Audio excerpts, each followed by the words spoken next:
बहुत समय पहले की बात है। गोपालपुर गांव में हरिया नाम का एक बहुत ही बुद्धिमान किसान रहता था। हरिया आकाश के रंग को देखकर बता देता था कि बारिश होगी या नहीं। हरिया के पास जमीन का एक छोटा सा टुकड़ा था जिस पर वह खेती करके अपना और अपने परिवार का पालन पोषण करता था। फिर एक दिन की बात है, हरिया अपने खेत में काम कर रहा होता है। तभी उसके सामने गांव के सेठ अमीरचंद जी आते हैं और हरिया से कहते हैं, अरे भाई हरिया, बड़ी जोर शोर से खेती करने में लग गए हो, क्यों इतना पसीना बहाते हो? इस खेत को मुझे दे दो और मेरे यहाँ काम पर लग जाओ। हाँ नहीं सेठ जी, मैं तो इसी खेत के टुकड़े से पल रहा हूँ।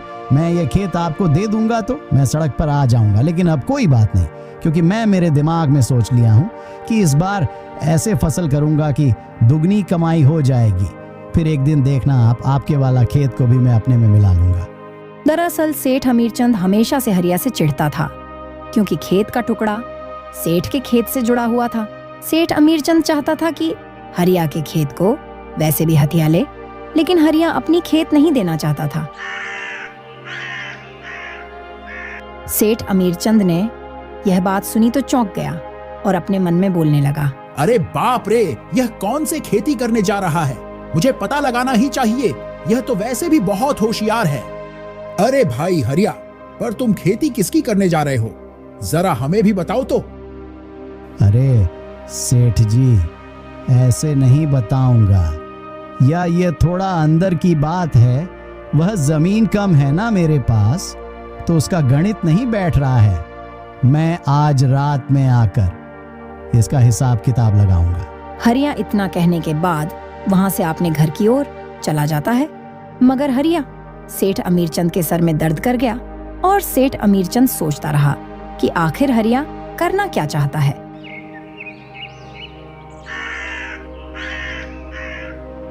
फिर थोड़ी ही देर बाद रात हो गई तो हरिया हल लेकर अपने खेत की ओर निकलने ही वाला था कि तभी उसकी पत्नी कमला ने हरिया को रोका और कहने लगी, अरे इतनी रात में हल लेकर कहाँ जा रहे हो जी?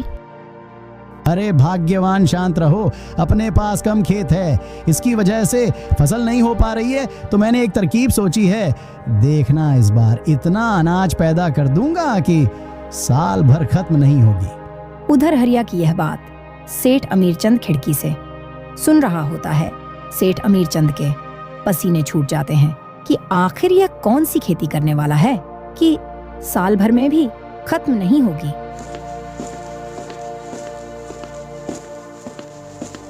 और सेठ अमीरचंद हरिया के पीछे पीछे उसके खेत तक जाता है और एक पेड़ के नीचे में जाकर छुप कर देखने लगता है। और तभी हरिया अपने आप से बोलता है, अरे भाई, कहाँ से शुरुआत करूं, कैसे शुरुआत करूं? यह सेठ अमीरचंद का खेत बीच में ही आ रहा है। अगर मेरी खेत की फसल ज्यादा हो गई और उसकी जड़ें सेठ के खेत पर आ गई तो उसको बिना मेहनत के ही मेरी फसल मिल जाएगी। इसलिए एक काम करता हूँ, कल सेठ जी से कहूंगा कि अपने खेत में एक दीवार बना ले, फिर मैं अपने ही खेत पर फसल लगा पाऊंगा। कि तभी सेठ अमीरचंद ने यह बात सुनी तो अपने मन में कहा, अच्छा बेटा, यह बात है, तभी बोल रहा था कि मेरा खेत भी ले लेगा। अभी देखना, तू खेती तो अपने ही खेत पर करेगा, लेकिन फसल कटूंगा मैं। सेठ अमीरचंद इतना कहने के बाद वहां से चला जाता है और हरिया भी कुछ देर बाद अपने घर लौट आता है।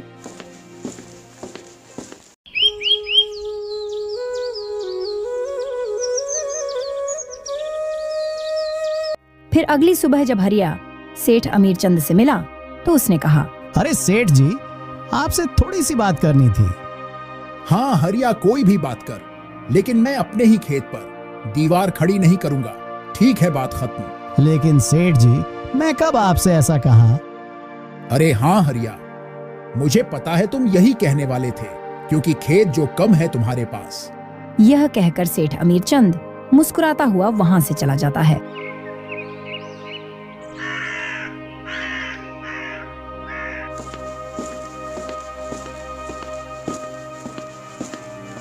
फिर रात में सेठ अमीरचंद अपने कुदाल लेकर खेत पर पहुंच गया। अब देखना मेरा कमाल, मैं अपने खेत के मेड़ को काटकर आगे बढ़ा देता हूँ ताकि इस हरिया को पता ना लगे और वह मेरी खेत पर खेती कर देगा और मुझे इसका लाभ मिल जाएगा। यह कहकर सेठ अमीरचंद ने रात भर लगकर मेड़ को आगे बढ़ा दिया।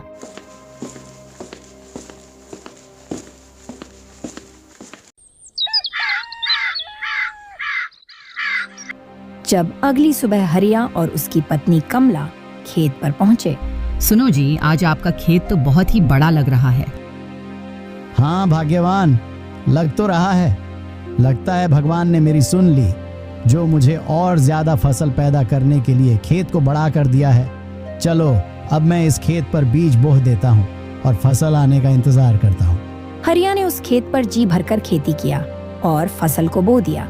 महीने निकल गए और फसल पककर तैयार भी हो जाते हैं तो वह फसल गेहूं की थी। पूरा खेत गेहूं से भर हुआ था। जब काटने की बारी आई तो सेठ अमीरचंद ने हरिया से कहा, अरे रुको भाई हरिया, इतनी भी जल्दी क्या है? जिसके खेत में तुमने फसल उगाई है उसी को भूल गए। यह बढ़ी हुई जगह मेरी है। अरे क्या बात कर रहे हो सेठ जी, मैंने तो आपसे जगह मांगी नहीं, तो आपने बड़ा क्यों दी? वह मुझे नहीं पता, इसलिए इस बढ़ी हुई जगह का मालिक मैं हूँ।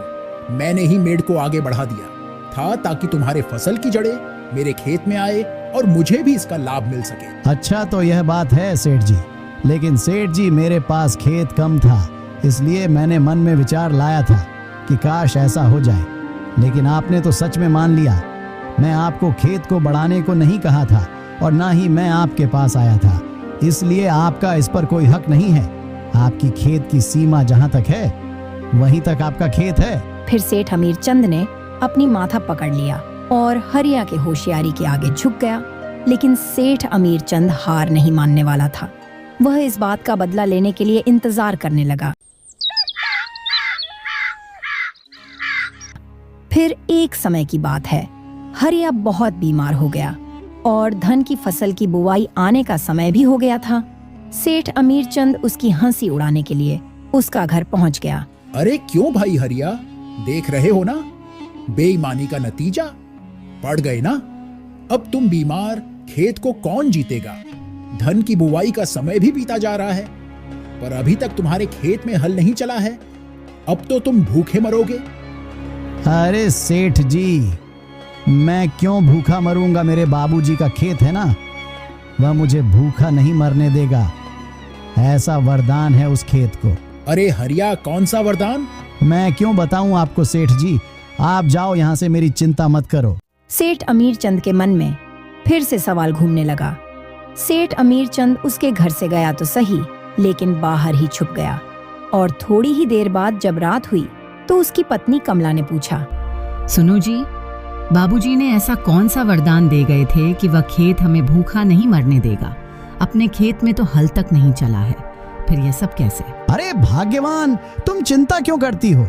आज मैं तुम्हें सच बता ही देता हूँ। तो सुनो, अपने खेत में बाबूजी कहीं पर सोने के मटका गाड़ दिया है जिसे हमें खोद कर निकालना है, इसलिए तो इस बार मैंने खेत को हल नहीं जोता है। क्यों इतना मेहनत करना है जब इतना सारा सोना मिल ही जाएगा तो। अच्छा बेटा हरिया, तो यह बात है, मैं तुझे इस बार भूखा मार कर ही रहूंगा। मैं जाकर तेरे खेत से वह सोने का मटका निकाल लूंगा और तुझे कुछ भी नहीं मिलेगा। अब फिर क्या था? सेठ अमीरचंद कुदाल लेकर रात में पहुंच गया। हरिया के खेत पर फिर पूरे खेत को कुदाल से खोद डाला, फिर भी उसे मटका नहीं मिला। जब रात बीती और सुबह हुई तो सेठ अमीरचंद हरिया के घर पर पहुंचा और हरिया से बोला, अरे भाई हरिया, कहाँ है तेरे सोने का मटका? तूने तो कहा था कि तेरे खेत में सोने का मटका है। मैंने सब जगह देखा मगर कहीं नहीं मिला सोने का मटका। अरे सेठ जी, कहीं नहीं मिला? ऐसा कैसे हो सकता है? आपने उत्तर और पश्चिम के दिशा में नहीं देखा होगा। मैं जाकर देखता हूँ। अरे जाते कहाँ हो? मैंने पूरब, पश्चिम, उत्तर, दक्षिण सभी जगह पर खोद डाला, कहीं नहीं मिला वह सोने का मटका। अरे वाह सेठ जी, सभी जगह पर खोद डाला। अरे ओ भाग्यवान, सुनती हो? वह बीज ले आओ। सेठ जी ने हमारा खेत को पूरा खोद डाला है। अब मुझे हल चलाने की कोई जरूरत नहीं है। किसी ने सही कहा है कि भगवान गरीबों की सुनते ज्यादा है। हरिया, इसका मतलब तुमने झूठ कहा था। वहां कोई सोना नहीं है। अरे सेठ जी, सोना होता तो मैं कब का निकाल कर जमींदार बन जाता। वह तो मैंने अपने दिल बहलाने के लिए कहा था, लेकिन मेरे एक बात समझ में नहीं आ रही है, यह बात आपको किसने बताई? अरे हरिया, मुझे कौन बताएगा? मैं क्या तुम्हारे घर पर थोड़ी था? वह तो मुझे रात में सपना आया था। अच्छा, तो ये बात है। बेचारा सेठ अमीरचंद मुंह लटकाकर वहां से चला गया और इसी तरह हरिया ने अपने खेत को भी बड़ा कर लिया और अपनी बुद्धिमानी से उस सेठ अमीरचंद को अपने खेत में हल चलवा लिया। इसलिए दोस्तों, इस दुनिया में दिमाग से बढ़कर कुछ नहीं है और दिमाग बढ़ेगा अच्छी पढ़ाई से। और हाँ दोस्तों, अगर यह कहानी आपको पसंद आई है तो आपके चैनल को सब्सक्राइब अवश्य कर ले। इसी तरह से अच्छी अच्छी स्टोरी मैं आपको लाता रहूंगा।